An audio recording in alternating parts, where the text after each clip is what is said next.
So to complete question 7 of your algebra mock exam, part C, we have the question to factorise 24u minus 16t. So again, break it down into its two terms, 24u, and think about what that's made up of. It can be 1 times 24 times u, or it could be written as 2 times 12 times u, or it can be written as 3 times 8 times u, or it could be written as 4 times 6 times u. Now that's all of the factorising that can have. 16t can be written as 1 times 16 times t, or it could be written as 2 times 8 times t, or it could be written as 4 times 4 times t.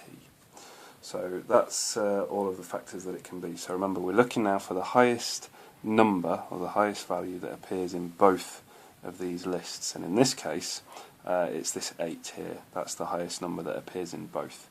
16 doesn't appear in both, 12 doesn't appear in both, and so on. So 8 is the highest number that appears in both.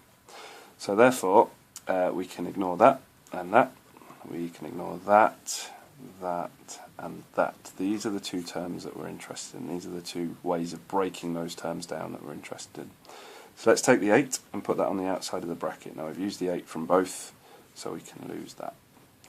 Now we simply put on the inside of the bracket what remains. So we've got 3u, so that's going to go there, 3u. And then here we've got 2t, so we're going to put that there, 2t. Now again, the only question that remains is, should this be a minus or a plus? Well, there's a minus here, so this has to be a minus as well. Because again, here's our final answer, that's the answer to the question.